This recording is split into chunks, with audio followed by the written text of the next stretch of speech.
लागवड होत होती, ज्या नदीमधनं आपण पाणी पित होता त्या नदीची परिस्थिती देखील काय हे देखील मला साहेबांनी दाखवली. काही ठिकाणी ओव्हरफ्लो झालेलं पाणी कशा पद्धतीनं शेतामध्ये सोडलं जातं याची देखील पाहणी मी केली.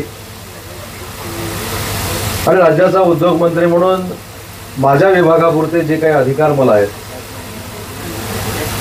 हे या बाजूच्या लोकांनी खाली बसावं, ते धीर आहे ते मंत्री महोदयांना दिसलं पाहिजे. खाली बसा. पोलीस योगायोग असा आहे की साहेबांनी तुम्हाला खाली बसायला सांगितलं आणि माझं चित्र मला तिथं बघायला मिळतं. याचा अर्थ एवढा 100% तुम्ही घ्यावा खाली बसा की ज्या विभागाचा मंत्री म्हणून मी काम करतोय त्या विभागामार्फत इथल्या शेतकऱ्यांवर कुठचाही अन्याय होणार नाही हा शब्द साहेबांच्या समोर मी आज आपल्याला देतो. हे सगळं करत असताना ज्या काही मागण्या आहेत त्या मागण्यांचा देखील थोडा मी उहापोह करतो. माझ्याकडे 2 कागद महाराष्ट्र पोल्युशन बोर्डाने या ठिकाणी दिलेले आहेत. अमोलजी जे तुम्ही सांगितले तेच. यामध्ये शेतकऱ्यांची नाही शासन म्हणून आमची देखील भूमिका हीच राहणार आहे की MPCBनं ज्या काही गोष्टी कंपनीला सांगितलेल्या आहेत त्या त्यांनी पूर्ण केल्याच पाहिजे. त्या काही मेहरबानी करत नाही. कारण ज्यावेळी शेतकऱ्यांनी जमिनी दिल्या शेतकऱ्यांच्या जमिनीवर हा प्रोजेक्ट महाराष्ट्र शासन म्हणून आम्ही सगळ्यांनी मिळून या ठिकाणी आणला आणि हा आणल्यानंतर हा प्रोजेक्ट एस्टॅब्लिश झाल्यानंतर एखादी संस्था एखादा मालक किंवा तिथले विश्वस्त जर अशा पद्धतीनं मनमानी करत असतील तर त्यांना चाप लावण्याचा माझ्या विभागाला जेवढा अधिकार आहे तो 100% लावला जाईल आणि त्याच्यामध्ये सगळ्या शेतकऱ्यांना विश्वासात घेऊन काम केलं जाईल. 2 महत्त्वाचे मुद्दे जे मला या ठिकाणी जाणवले त्याचा उल्लेख मी या ठिकाणी करतो की पाण्याचा प्रवाह जो शेतीमध्ये सोडला जातो याचा उल्लेख मगाशी आता तुम्ही देखील केला की तुम्ही पाणी प्यायचा, तिथं गुरं देखील पाणी प्यायची, तिथं संत्र्याची लागवड व्हायची, तिथं शेतीची लागवड व्हायची. आणि आज हे अमोलजींनी देखील सांगितले की आता साहेब आणि मी इथं येणार आहे म्हटल्यानंतर तात्पुरती डागडुजी केली गेली हे फक्त तुमचं मत नाही हे मी स्वतः देखील बघितलेलं आहे. आणि मुरुम काल टाकलेला कसा असतो आणि पूर्वीचा कसा असतो एवढे समजणारे आपण सगळे कार्यकर्ते सक्षम आहोत हे देखील मला माहिती.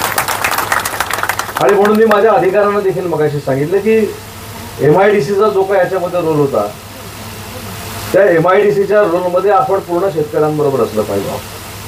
आणि दुसरं एक मी सांगतो की या परिसराची पाहणी करायला येत असताना मी स्वतः राज्याच्या मुख्यमंत्र्यांशी देखील चर्चा केली आणि राज्याच्या मुख्यमंत्र्यांचं देखील स्वाभाविक हेच म्हणणं आहे की शेतकऱ्यांना अशा पद्धतीचा प्रकल्प त्रास देत असेल, MPCBनं जर नोटिसेस दिलेल्या असतील आणि तसं जर कंप्लाय करून ते देत नसतील तर त्यांच्याकडनं तो कंप्लाय करून घेणं ही सरकार म्हणून आमची जबाबदारी आहे हा संदेश देऊनच त्यांनी आज मला इथं पाठवलेला आहे. त्याच्यामुळं मला अजून एक आपल्याला विनंती करायची आहे की काही निर्णय हे आपल्याला धोरणात्मक घ्यायचे आहे. ज्या जागेचा उल्लेख झाला त्या जागेचा जर आपण इतिहास बघितला तर ऑक्टोबर 2026ला ही जागा ही संपणार आहे, बरोबर आहे ना. आणि मग कंपनी इथनं निघून जाईल. मी अमोलजी आज आपल्याला शब्द देतो की आमच्या MIDC कडनं ती जागा सोडल्यानंतर त्यांनी जी काही कार्यवाही करायची आहे ती केलीच पाहिजे अशा पद्धतीचं सक्तीचं पत्र आजच त्यांना पोहोचेल.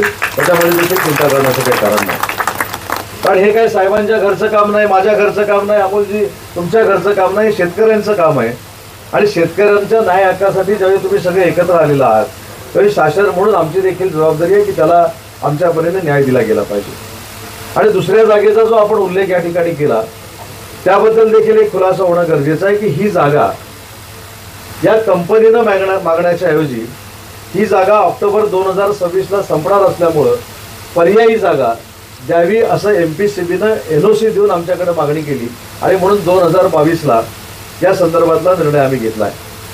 परंतु मी हा देखील आपल्याला शब्द देतो आज पंकजाताई जरी या कार्यक्रमाला उपस्थित राहू शकल्या नसल्या वातावरणाच्या बदलामुळं तरी देखील आपण सांगाल त्यावेळी त्या खरं तर बैठकीला साहेब आपण येण्याची आवश्यकता नाही, आला तर सर अतिशय आनंद आहे. पण अमोलजी तुम्ही असाल आणि आपण सगळे बसून जे तुम्हाला पर्यावरण विभागाकडनं देखील अपेक्षित काही निर्णय आहेत हे मी करून देईन अशा पद्धतीचा निरोप देखील पंकजाताईंनी मला देखील दिलेला आहे आणि साहेबांबरोबर देखील त्या बोललेल्या आहेत. शेवटी एखाद्या गोष्टीचं चांगलं करत असताना त्याच्यासाठी शेतकऱ्यांच्या बोटावर वरवंटा फिरवावा ही भूमिका शासनाची असूच शकत नाही. कारण ज्याचा उल्लेख मगाशी आपण केला की महाराष्ट्राच्या उद्योग जगतामध्ये जेवढ्या MIDC महाराष्ट्राच्या विविध क्षेत्रामध्ये झाल्या त्याच्यामध्ये शरद पवार साहेबांनी पुढाकार घेतलेला होता. याच्यामध्ये दुमत कोणाचंच असू शकत नाही. पण ज्या MIDC झालेल्या आहेत तिथनं येणारं सांडपाणी असेल, तिथनं येणारं शेतकऱ्यांना त्रास देणारं प्रदूषण असेल किंवा असं 18 जिल्ह्यातलं जे वेस्ट आहे ते आपल्याकडे येऊन याचा त्रास जर आपल्याला होणार असेल तर त्याच्यावर निर्णायक भूमिका आम्ही नक्की घेऊ. कारण शेवटी ह्या सगळ्या गोष्टी आपल्या जीवनाशी निगडीत आहेत. डॉक्टरांनी देखील सांगितले की किडनी स्टोनचा त्रास होतोय, कॅन्सरपर्यंत ह्या गोष्टी सगळ्या जायला निघालेल्या आहेत. कशा पद्धतीनं पाण्यात क्षारांचं प्रमाण असावं हे देखील डॉक्टर साहेब तुम्ही सांगितलं. त्या सगळ्याच्या नक्की चर्चा त्या बैठकीमध्ये केल्या जातील. आणि आज माझ्याकडे 2 कागद जे MPCBने दिलेले आहेत त्याच्यामध्ये त्यांनी स्पष्ट कंपनीला असं सांगितलं, अधिकारी देखील उपस्थित आहेत, की त्यांनी देखील त्यांना सांगितलेलं आहे की या सगळ्या गोष्टी तुम्हाला कराव्याच लागतील.